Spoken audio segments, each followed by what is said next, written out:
Good morning and welcome to Wednesday. It is Wednesday, right? Been one of those weeks that the days just kind of roll together because there's so much going on, great stuff.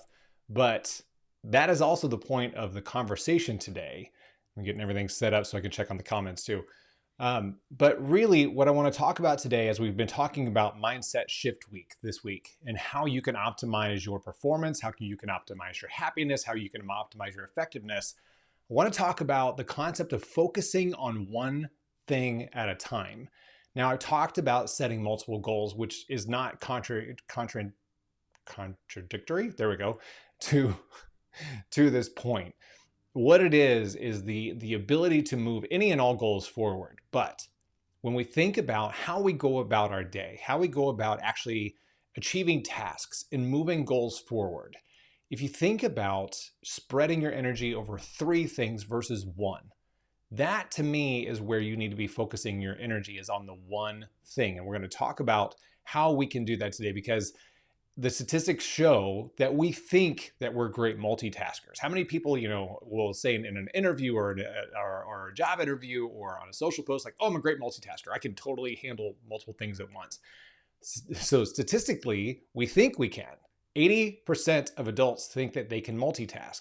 The Cleveland Clinic did a research study and found that, wait for it, 2.5% of adults can actually be effective while multitasking. And you may say, well, I'm part of the 2.5%. No, you're not. I don't know who those people are, but let's just rest assured that we probably are not in that 2.5%.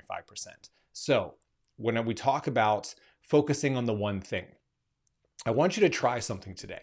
I want you to block some time, block 10 minutes in your day, block 30 minutes in your day, whatever you need to do. Find a gap in time with your schedule and block 10 to 30 minutes, whatever you have available there.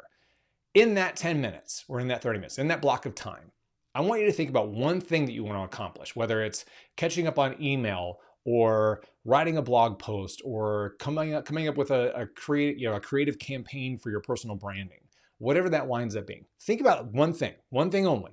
I want you to focus on that one thing, even close your eyes and say, okay, for right now, 10 to 30 minutes, I'm going to work on this blog post. Open your eyes and look around you. Look at your screen, look at your devices, look at everything around you and think, what contributes to that getting done? And what am I leveraging in front of me to make progress on what I'm trying to get accomplished here? I did this last night. So I've been working on some new content, which I'm really, really excited about. But at one point, I felt like I don't feel like I'm making any progress with this. I feel like I'm running in place, almost like George Jetson on the treadmill, right? And I got to a point where I stopped and I was like, why am I not getting anything done here? Well, I had, this window open and that window open and that email open and that document open. And there were like 10 things on my screen, 9 of which had nothing to do with what I was trying to get done. And so it was at that moment I was like, oh, wait, even though I'm not actively using that Microsoft Word document, or even though I'm not actively using that Excel document, or I'm not even using the PowerPoint yet, by having them up, I was distracted by those elements. And so that to me was taking away my ability to focus on the thing that I needed to get done. So I closed everything up, started working, and I got things done so quickly. I got what I was working on done so quickly that I was like, why was I wasting all this time? And then I had it happen on the other side of it this morning. So I talk all the time about how I love getting up and doing Peloton rides early in the morning. But this morning was a little bit different. I got up, I did my workout, and then I went to get on the bike and started a 30-minute ride. Got about 10 to 15 minutes in, and I had so many thoughts going through my mind. I got to do this, I got to do that, I got to catch up on this email, I got to get back to this person, I've got to do all these things. And I stopped my ride and I was like, I am not mentally here. I'm not putting my effort into this, and I'm not blocking the time mentally and emotionally to be in this ride for my health. So I stopped. I was like, okay, I'm going to block time later on. I'm going to get this ride in. It's going to happen because I owe it to myself to dedicate the energy. And you owe it to yourself to dedicate your energy to whatever you're trying to accomplish, whether it's personal or professional.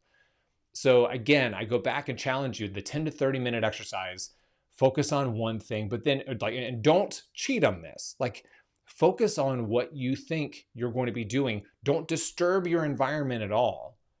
And so when you open your eyes and you look around you, look at everything on your desk, look at everything on your wall, look at everything on your screen specifically, and figure out what you need to eliminate to focus on what you need to get done.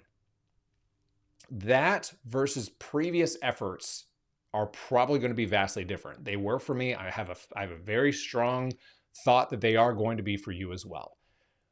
And part of that is understanding that, hey, look, we're not perfect. We get busy. We let things pile up. I talk about this stuff every single day and I still have it happen to me. We're all human. So understand that you can make the adjustment to what you're doing. You can make the adjustment to your environment, which is great. Learning is part of progressing. Failing and making mistakes is part of getting better. So use this as a learning moment today and figure out what you need to be doing to focus on the one thing that you want to move forward. Now, along those lines too, what are the things that you need to be really looking at from a short-term and a long-term perspective? Because every day there will be someone or multiple people who will drop something in your lap, drop something on your desk or in your email box that may or may not have anything to do with what you need to get done. And so therein lies the opportunity to set a boundary. And we are horrible as people doing that because we feel like we have to do everything when it's asked of us. We feel like we have to people please everyone. We feel like we have to get everybody else's stuff done. And then when we have time, we'll get our thing done. And sometimes it does happen. Sometimes it doesn't happen. Sometimes you're up till 2 o'clock in the morning trying to get it done because you've done everybody else's stuff first. Test that out today, because part of the focusing on one thing is also going to be eliminating distractions from other people. And so when you think about a heads down focus time, you need to be able to close your email. You need to be able to turn off your phone or put your phone down or put it on silent so you're not distracted by that. But if you don't, if somebody stops by your office, if somebody emails you or texts you and you happen to be looking at your phone or your email, it's okay to say, hey, look, I can't get to this until such and such time. Or what time do you need this by? And if I can get to it, I will, or I could delegate it to someone else. If you've got priorities that need to get done, you have the ability to set that boundary and you have the ability to control what your schedule looks like. Now, a lot of people say, well, I have to get back to my clients. I have to do that. Yeah, I completely understand that. I'm not saying blow off your clients because you're working on a blog. But what I am saying is if you're going to work on a blog for 15 minutes, block some time to get caught up on things after that. Find those time blocks in your day to get things done. Because if you don't, your day will consistently get away from you every single time. I can't tell you how many times I've spoken to companies or at conferences where I talk about the concept of time blocking on your calendar and setting adult passing periods between meetings. And the head nods. Like I should bring a chiropractor with me to these conferences because there are so many people that are probably breaking their neck, nodding along with what I'm talking about. Because we let the day get away from us. We let other people determine how our day is going to go. And we wind up frustrated at the end of the day, or we feel unaccomplished because we have, this to-do list that we were so invigorated by at the beginning of the day has completely set by and done nothing.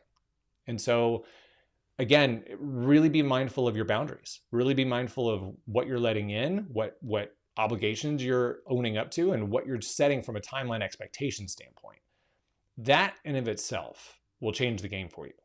Even if you don't do the one thing that I mentioned earlier, setting boundaries on your time, understanding that your time is yours and that you have the ability to dictate and determine what happens when, even when you have client requests. If you can say, hey, look, I'm going to set my out of office while I'm working on this thing. I'm doing my one thing. I'm time blocking for my one thing. Set your out of office. I'm going to be tied up for the next 10 minutes. It's now 7:40 Central. Let's say right now, I'm going to start working on my blog or I'm doing my live stream. This is really important to me. So for the next 5 minutes from 7:40 to 7:45, I will be unavailable. At 7:45 or at 7:50, when I get done, because I want to give myself 5 minutes to grab more coffee or water or get caught up on things. By 7:50, I will be available. I will return your email at that point. Setting that, even just a simple 10-minute out of office, will do wonders because not only are you blocking that time for you and dedicating the time for you, you're communicating effectively to those who are trying to get in touch with you, and you're allowing the mental space to be used up for the things that you need to be using it for, the thing that you're working on. Because if you don't set that out of office, you're wondering, oh, who's contacting me? Because like we're so panicked about our inbox. Who's contacting me? What am I got to get through this live stream really quick because somebody may be emailing me right now. There may be a problem. Something may be on fire. Somebody may need me. Block that time. Set that out of office. Tell them you'll get back to them at 7:55. That's the ability that you have, because there will be times that you try to reach other people and they've got their out of office on, or they don't respond right away. How does that make you feel? You know, there are ways that you can set that boundary and keep protecting your time and your energy. So again, and I thank you to the roastery. My coffee was really strong this morning. So one, the 10 to 30 minute one thing exercise. Block that time in your calendar, focus on the one thing, and then close your eyes, focus on the one thing, open up your eyes and look at your environment. And then edit appropriately. What do you need to have up? What do you need to have available? What do you need to have on your desk and on your screen to get the one thing done? Second of all, blocking the time and making sure that you're giving yourself enough time to get whatever you need to get done and make that progress. And then third, set your boundaries. Set the expectation that you're going to be tied up for the next 20 minutes or 15 minutes or an hour or whatever it is. Put a do not disturb on your text, or silence your phone, or do something. Set that out of office to let people know when you will be available, so that you're not panicked that somebody's going to reach out to you and that you miss the email. Let them know. Let them know that you're tied up for the next 15 minutes. You'll get back to them at 8 o'clock or 7:55 or whatever I said it was. So those three things will transform your productivity in the day, will transform your happiness with your work, and will also bring you more energy and positivity, because you're focused on the things you need to get done and you're prioritizing the things that are important to you. So thank you for spending your time watching this video. The 12 minutes, 13 minutes that you're going to be given to me, hopefully I gave back to you the ability to protect your time, protect your energy, protect your productivity, and become more successful and happier in your workday. So I appreciate your time. I appreciate the support that this has gotten. Also, make sure I reposted a blog that I had written on my Inspirational Interruptions newsletter, which has gone over 1,000 subscribers in a short amount of time. Like, thank you so very much for investing your time and reading my content as well. So more to come, more on Mindset Shift Week starting tomorrow. So tomorrow on Friday. And then next week, I'm going to be working on a series of content on personal branding and how you can increase your personal brand internally at your company, externally to your clients and prospects, and then how you can just become a better person through personal branding. So more to come there. If you have any questions or any needs that you have around that topic or any other topics, feel free to drop me an email. Would love to hear your recommendations, your needs, something I could do to help you out, some content I could build to lift your day. That's what this live stream is all about. So have a wonderful day. Enjoy the middle of the week. Build that momentum now for the rest of the week. And we will see you tomorrow morning. Thanks.